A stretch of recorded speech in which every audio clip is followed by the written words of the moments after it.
Welcome to the Plato Paradigm, a paradigm shift in reading Plato's dialogues. Episode 234, Lysis 216d to 217a, when Socrates says that there are three gene, types, groups, and these are the good, the bad, and the neither good nor bad. He's not saying these are the only groups we can have, but that the things in this world can be divided by the criterion of goodness into these three groups. It sounds logical, it sounds plausible, but it is in fact false, because things are not absolutely good or absolutely bad or absolutely neither good nor bad. The concept good is absolute, if indeed we go with the Platonic definition of good as fitting. Anything which is good is, in as much as it is good, fitting, but the application of this concept shows that any particular thing may be good in some ways, but also bad in other ways, and neither good nor bad in certain other ways. In philosophy, to agathon is not the good thing, but the abstraction of good, the characteristic good, which is fittingness, in any particular thing which is good in a certain way. The problem here is, as in many other dialogues, that the neuter singular good, to agathon, the good thing, is treated as the good thing rather than as goodness, which is what it really means in philosophy. This argument, therefore, is vitiated from the outset. It's a flawed argument. Menexenus, however, agrees with this division into three groups, so Socrates continues. Kai ute tagathon tagatho, ute tokakon tokako, ute tagathon tokako, philon enai, hosper udho emprosthen logos ea. And the good is not a friend to the good, the bad is not a friend to the bad, and the good is not a friend to the bad, just as the former argument doesn't allow. I've just said a friend, but strictly speaking this is friendly. When philon is used with the dative, it's an adjective.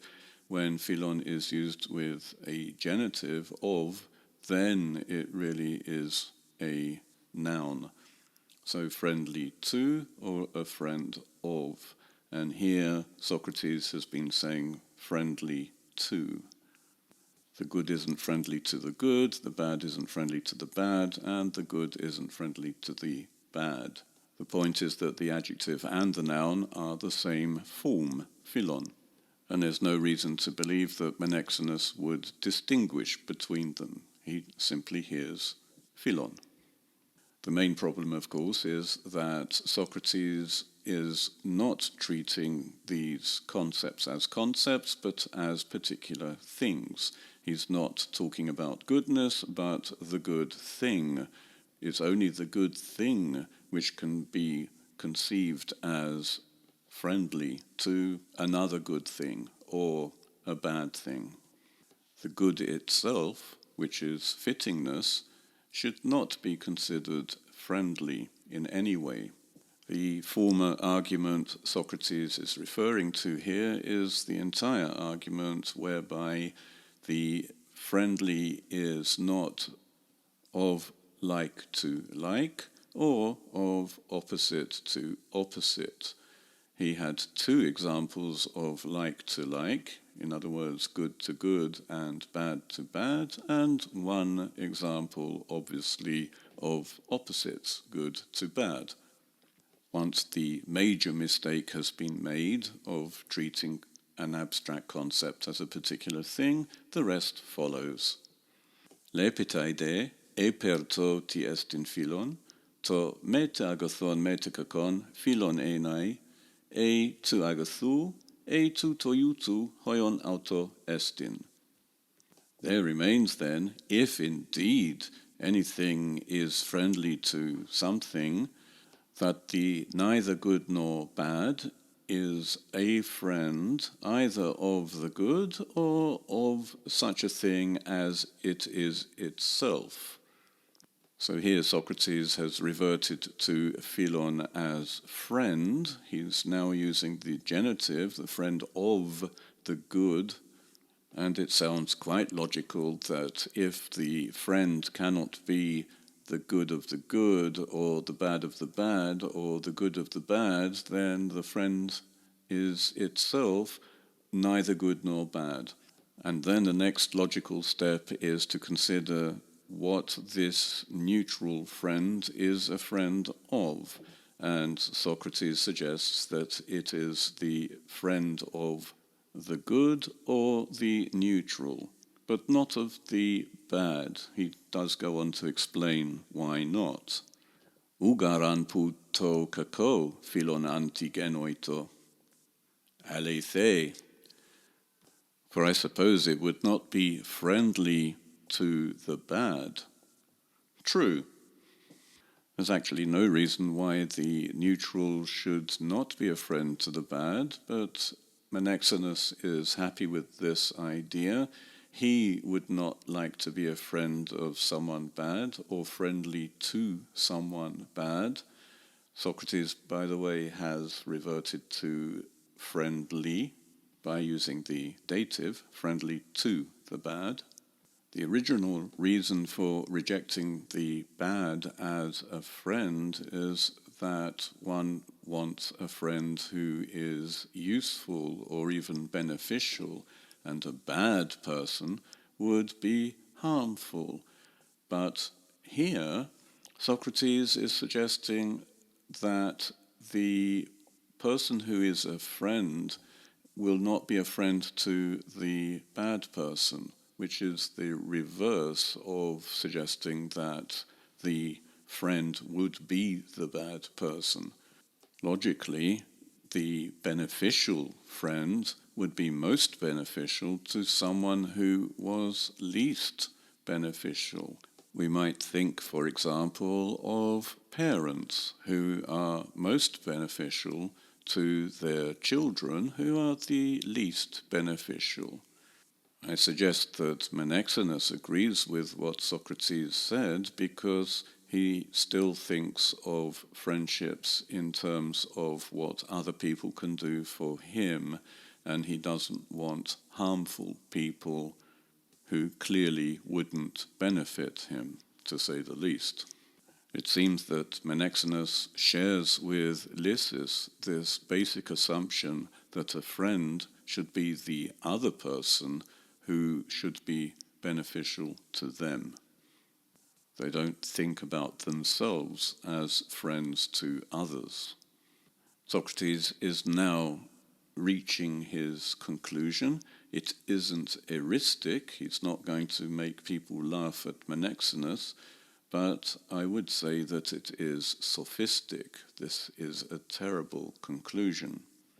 Udemen to homoion to homoio ephemen arti, egar? Nai. But we claimed that it isn't like to like, right? Yes. Uk ara estai to mete agatho mete kako to toiuton philon hoion auto. Ufainatai.